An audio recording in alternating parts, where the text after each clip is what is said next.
Қайырлы күн достар, қалайсыздар? Оразаларыңыз қабыл болсын. Бүгін біз сіздермен асқабақ қосылған тюльпан самсасын дайындайтын боламыз. Ол үшін ең алдымен 250 грамм електен өткізілген ұнымыз, содан соң 125 грамм үй жағдайында ерітілген сарымайымызды қосып осылай үгітілмелі түрін жасап алатын боламыз. Содан соң 50 грамм қаймағымызды алып, соған жақсылап араластырып аламыз. Содан соң бір жұмыртқаны қосып, артынан тұзды салып, жақсылап араластырып, қамырдың басын біріктіретін боламыз. Жайып отырып, ортасына май жағуды қажет етпейді. Үгілмелі ауызда еритін самса болып шығады. Менде осы қамырдан 22 штук самсаның тестасы пайда болды. Егер сіздер көп адамға жасаймын десеңіздер, дәл осы рецептпен 2 есе етіп салсаңыздар, көп мөлшерде шығады. Міне, көктем келген соң адамның бәрі әлсіреп жүреді. Сол үшін де асқабақтың адам өміріне пайдасы өте жоғары болғандықтан асқабақ қатты ұнайды өзіме. Асқабақ біздің ғасырымызға дейінгі 3 ғасырда Мексикада пайда болған. Кейіннен 15 ғасырда Мысырға әкелген. Біздің Қазақстанда әсіресе оңтүстік өңірлерінде өте көп пайдаланады. Өте дәмді. Кейде асқабаққа қант қосып жесеңіздер болады, өйткені дәмі өте керемет болады. Асқабақтың бауыр ауруына өте пайдасы жоғары, және дәнінің өзі қаншама емде, медицинада қолданылады. Міне, көріп тұрғандарыңыздай, тюльпанды осылай бір шетін кесіп алып, орап астын қатты беріктеп жауып, бүгіп түйіп алатын боламыз. Және әсемдік үшін осылай шетін қайырып аламыз. Көріп тұрғандарыңыздай, міне және көрсетіп жатырмын. Осылай жайып алып, шетін кесіп алып, асқабағымызды толтырмай салып алатын боламыз. Асқабағымызды салмасын салып болған соң, жақсылап осылай айналдырып түйіп аласыздар. Сосын астын жақсылап бекітіп аласыздар. Уайымдамаңыздар, ортасы толық пісіп, дәмі әдемі болып шығады. Қонақтар келген кезде де аяқ аста жасай салуға да ең оңай самсаның түрі болып табылады. Ауыз ашырға міндетті түрде жасап жеп көріңіздер. Осылай дайын болған самсаларымызды листке теріп алып, жұмыртқаның ағы мен сарысын араластырып бетіне жағып аламыз. Содан соң менде тюльпан тәрізді самсаларымның бір шетіне ғана күнжітпен сидананы біріктіріп сеуіп алдым. Сіздер өз қалауларыңызға қарай сепсеңіздер болады. Менімен бірге соңына дейін болғандарыңыз үшін рахмет. Сау болыңыздар, ас болсын.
Қайырлы күн достар, қалайсыздар?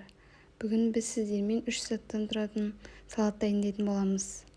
Ол үшін осылай 1 дана қияр, сосын 3 дана қызанақ, салат жапырағы керек болады. Мен өз қалауымызға қарай пияз қостым, сіздер қоспасаңыздар да болады. Және дәмін келтіру үшін 1 дана чеснок қосып жібердім. Мен де осы қиярдың жартысын ғана турадым, ал егер сіздерде барлығын турап жасасаңыздар болады, дәмі өте керемет болып шығады. Әр көкөністің өзіндік пайдасы бар демекші, мына жерде салат жапырағының адам ағзасына өте пайдалы ішіндегі дәрумендері бар. Р, С витаминдері кездеседі, және мырыш, фосфор, темір, калий, минералды заттары бар. Және де салат жапырағының құрамында лактоцин деген зат бар. Ол жүйке жүйені тыныштандырып, ұйқысыздықтан арылтады. Сол үшін жиі салаттарда немесе кез келген жерде тамақпен қосып жеп отырсаңыздар, пайдалансаңыздар болады. Осы тұста айта кетерім бар. Қиярдың да өзіндік пайдасы бар. Ол қиярдың құрамында В1, В2, В3 және В5 витаминдері бар. Және фолий қышқылы кездеседі. 2 қабат кезде әйелдер қиярды көп жесе, осылай құрамдағы фолий қышқылы көп жағдайда баласына да жақсы әсер етеді. Және де дастарханның сәнін кіргізіп тұрады. Енді қызанаққа тоқтала кетсек, қызанақ өзі қызыл болғандықтан көк тамырдың кеңейіп кетуінің алдын алады. Және де дастарханның сәнін кіргізіп, адам ағзасында гастритті жояды. Қызанақтың пайдасы өте жоғары. және қызанақты көп пайдаланған дұрыс. Міне осылай барлығын жақсылап жуып турап аласыздар. Өздеріңізге ыңғайлы тәсілде турап салат жасасаңыздар болады. Міне мен осылай 4 бұрышты етіп турап алдым барлығын.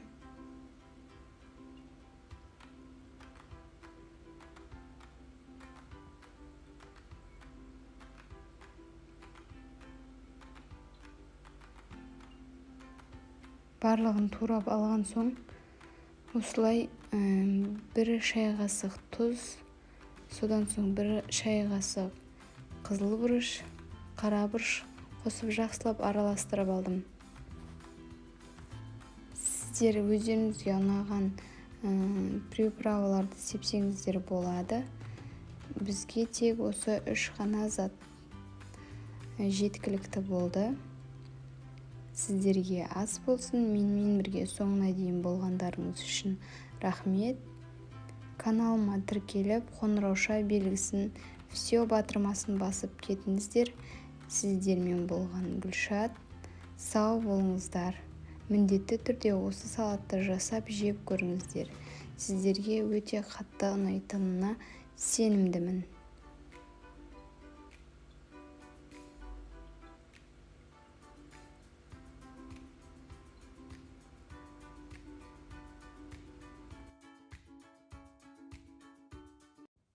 Қайырлы күн достар, қалайсыздар? Ұстаған оразаларыңыз қабыл болсын. Бүгін біз сіздермен қытырлақ пельмешке дайындайтын боламыз. Ол үшін ең алдымен 140 грамм су керек болады. Содан соң 1 шай қасық тұзымызды салып алып, жақсылап араластырамыз.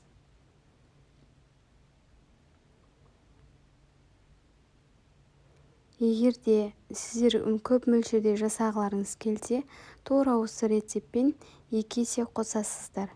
Мен бүкіл керек заттарды описание бөліміне жазып кететін боламын. Содан соң 1 дана жұмыртқамыз керек болады. Содан соң 80 грамм сары майымыз керек болады. Бөлме температурасында ерітілген сары май болса да болады.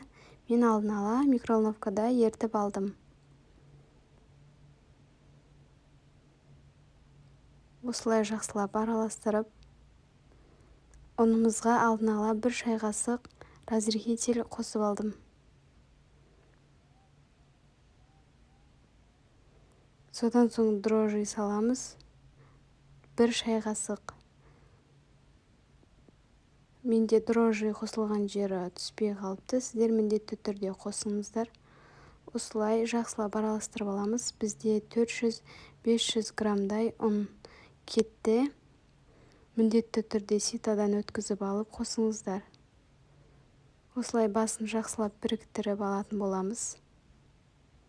Ауызашарға өте керемет ас болып табылады. Міндетті түрде жасап, жақындарыңызды қуантыңыздар. Кішкентай балалар мен үлкен кісілерге де қатты ұнайды.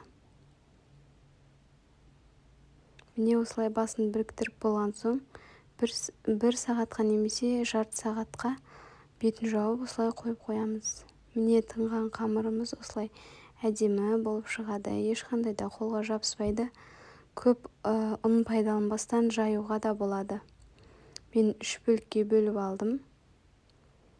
Егер сіздердің оқтауларыңыз үлкен болатын болса, 2 бөлікке бөліп, жұқа етіп жайып алсаңыздар болады.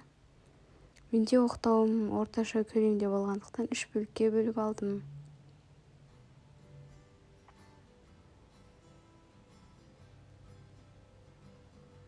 Міне жан-жағын басып жаюды бастаймыз.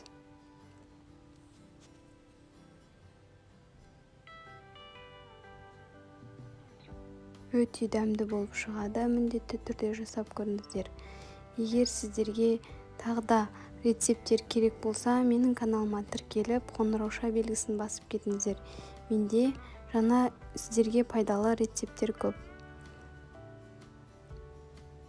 Осы ауызашар уақытында жасалатын оңай жеңіл тамақтар түрлері менде бар. Міне көріп тұрғандарыңыздай қамырымыз дайын болып қалды.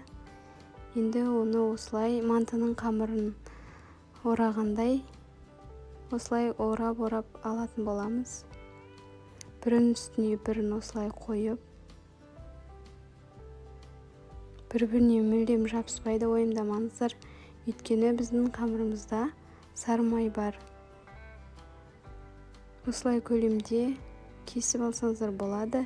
Егер сіздер бірдей размерде болғанын қаласаңыздар, линейкамен өлшеп алсаңыздар болады. 7 сантиметр етіп. Содан соң осылай кезектетіп үсті-үстіне қойып шығатын боламыз.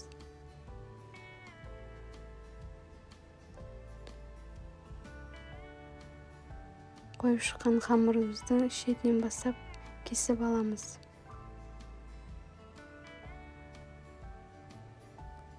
Осындай көлемде немесе үлкен етіп жасасаңыздар болады. Енді өз ыңғайларыңызға қарай.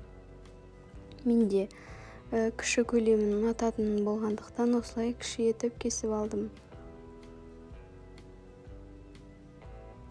Дәмі өте керемет болып шығады. Маған ең қатты ұнайтын пельмешкелер. Мен салмасына осылай картопты алдын ала езіп, май қосып дайындап алдым. Егер сіздер ет қосам десеңіздер, фаршты алдын ала қуырып алып қоссаңыздар болады.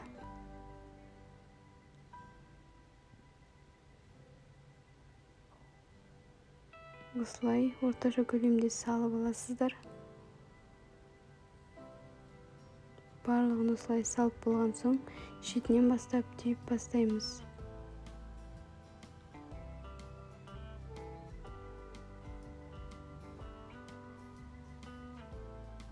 Міне видеода көріп тұрғандарыңыздай түйіп алсаңыздар болады.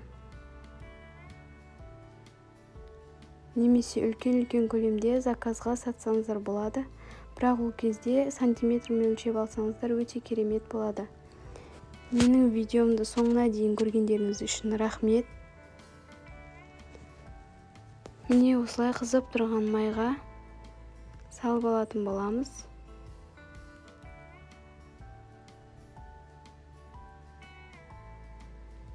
Ас болсын. Сау болыңыздар. Арнама тіркеліп кетіңіз. Қайырлы күн достар, қалайсыздар? Ораза қабыл болсын. Міне осылай ісіп әдем болып шығатын кекстер дайындайтын боламыз. Қаймақтан дайындаймыз. Ең алдымен ол үшін 180 грамм қантымыз керек болады. Содан соң 2 дана жұмыртқамыз керек болады. Бұл массадан менен 12 штук кекс шықты. Не осылай жақсылап, қант ергенше жақсылап араластырып алатын боламыз. Дәм өте керемет болып шығады. Жасап көрсеңіздер болады. Менің арнама тіркеліп, қоңырауша белгісін басып, осы кексті жасап көріңіздер. Осылай жақсылап ертіп аламыз қантын. Содан соң қаймағымызды салып, жақсылап араластырамыз. Бізде магазиннің қаймағы 20% қаймақ болуы шарт.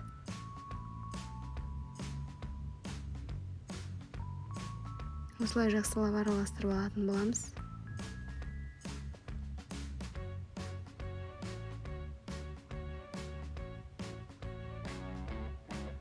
Содан соң ерітілген майымызды үстіне құйып, онда жақсылап араластырып аламыз.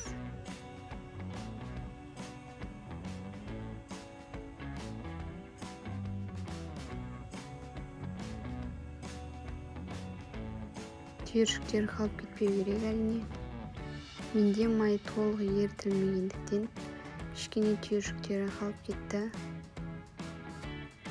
Осылай жақсылап араластырып болған соң, електен өткізілген ұнымызды салып, оның үстіне разрыхитель тестімізді салып, осылай жақсылап араластырып аламыз. Мен кекстің шоколадный болғанын қаладым, сол үшін де какао араластырып жібердім. Егерде сіздер какао араластырып жасағыларыңыз келмесе, жай ғана өзінен жасай берсеңіздер болады. Ол кезде оның кішкене 30 граммдай көбейтіп жасайсыздар. Не көріп тұрғандарыңыздай, оның екінші бөлігін салып жатырмын. Сіздер де осылай жасап, жақсылап араластырып аласыздар. Содан соң мен ең соңында мейіз қосып жібердім. Егер сіздерге ұнаса, сіздер де қосып жіберсеңіздер болады. Әрине өз қалауларыңызға қарай. Осылай мейізді салып болған соң жақсылап араластырып, силиконовый қалыптарға құятын боламыз, формаларға, немесе өздеріңізде бар қағаз түріндегі кекстің ыдысына құйсаңыздар болады. Ол кезде де жақсы көтеріліп шығады. Әрине алдын ала 180 градуста қысып тұрған пешімізде 30-40 минутта пісіп шығады. Сіздер өз пештеріңізге қарай қоясыздар. Менің де уже пісіп шыққан кезі. Сіздерге ас болсын. Менімен бірге соңына дейін болғандарыңыз үшін рахмет. Арнама тіркеліп, қоңырауша белгісін басып кетсеңіздер болады. Мен мына жерде қалған қаймақтан крем жасадым. Соны бетіне осылай құйып жатырмын. Оның да рецептісін бөлісетін боламын. Сіздерге ас болсын, сау болыңыздар. Қайырлы күн, қалайсыздар достар? Арнама қош келіпсіздер. Бүгін біз сіздермен чебуреки дайындайтын боламыз. Мен картошка қосып жасадым. Сіздер ет қосып жасасаңыздар болады. Бізге ең алдымен 350 грамм ұн електен өткізілген. Содан соң осылай ортасын ашып қоямыз. Ыстық суға 1 чайный ложка тұз қосып жақсылап ерітіп аламыз. Содан соң осылай қосып жақсылап қамырды илейтін боламыз. Мен өте ыстық суды қостым. Осылай жақсылап араластырып жасап аламыз. Менің істеген қателігім майды соңында қосқаным, бірақ сонда да жақсы шығады екен. Сіздер осылай барлығын араластырып жатқан кезде бас жағында қосып жіберсеңіздер болады. Содан соң осылай 20 грамм майымызды қосып аламыз. Соңында қостым, мен көріп тұрғандарыңыздай. Жақсылап басын біріктіріп, тындырып қоясыздар арасында. Сол кезде қайта-қайта ашып, июін қандырып, жақсылап илеп тұрасыздар.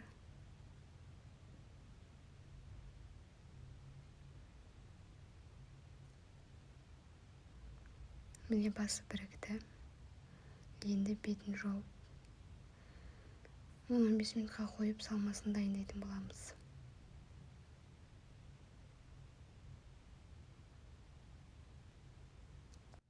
Мен 5-6 дана картопты турап осылай қайнатып алдын-ала дайындап алдым. Содан соң бір пияздың жартысын жақсылап қуырып қосып жібердім. Сіздерде тартылған ет болса, содан жасасаңыздар болады. Не көріп тұрғандарыңыздай. 1 шай қасық тұз қостым.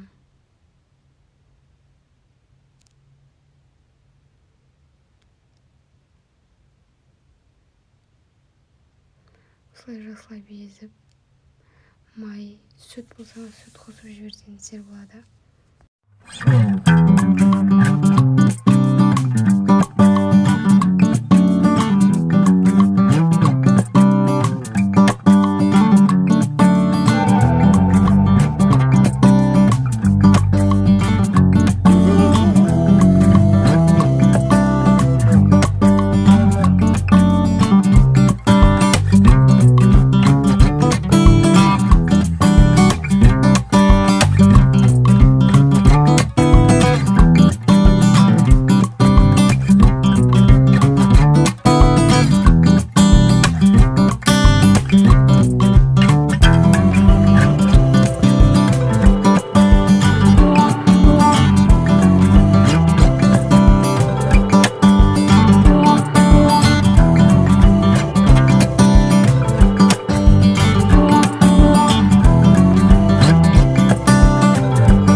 Сосын барынша жұқа етіп жайып, көріп тұрғандарыңыздай жұқа етіп жайып,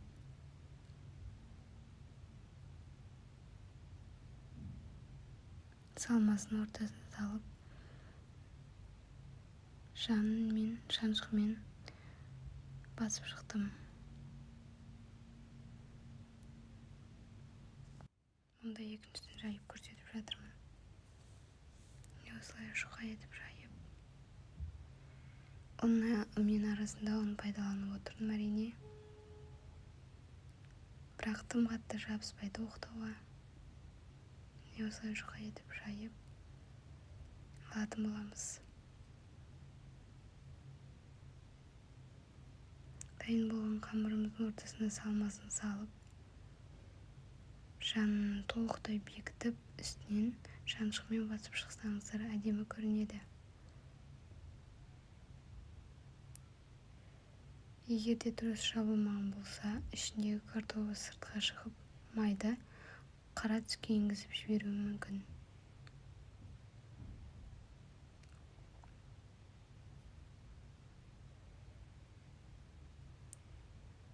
Содан соң осылай шанышқымен басып шығатын боламыз.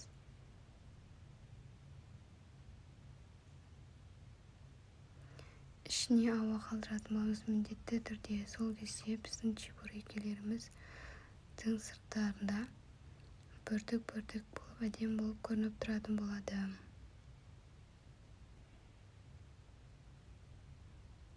Қызып тұрған майымызға екі бетін айналдырып тұрып пісіріп алатын боламыз. Менде май кішкене қатты қызып кеткен ар жақта. Уайымдамаңыздар, бірақ іші толықтай пісіп шығады екен. Менің қазаныма 2 дана чебуреки ғана сыйды.